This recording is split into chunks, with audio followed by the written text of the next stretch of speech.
નમસ્કાર, દમદાર ખબર સાથે હું આપની સાથે મહેન્દ્ર। સમાચારની શરૂઆત કરીએ અમરેલીથી। તો અમરેલી શહેરમાં 2 ઓક્ટોબર ગાંધી જયંતિના પાવન દિવસે રાષ્ટ્રપિતા મહાત્મા ગાંધીને શ્રદ્ધાંજલિ અર્પણ કરતા કોંગ્રેસના કાર્યકર્તાઓએ ગાંધીજીના પથ્થર મૂર્તિને સૂતરની આંટી અર્પણ કરી ભાવભીની વંદના કરી હતી।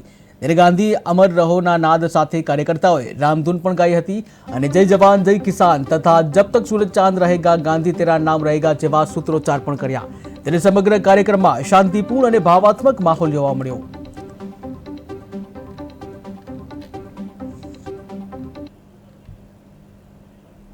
जिला कांग्रेस कमेटी और शहर कांग्रेस कमेटी और पूरा कांग्रेस परिवार हमारे देश के महामानव और जिनके कारण सारे हिंदुस्तान को दुनिया भर में गौरव प्राप्त हुआ है, ऐसे महामानव के आज के दिन हम यहाँ उपस्थित हैं और उनका गौरव और उनकी प्रतिभा को हम जानते हुए हमारे कांग्रेस पार्टी के आदर्शों और मूल्यों को याद करते हुए महात्मा गांधी जी को हमेशा याद रखेंगे और उनकी देश की सेवा, मानवता की सेवा, सज्जनता।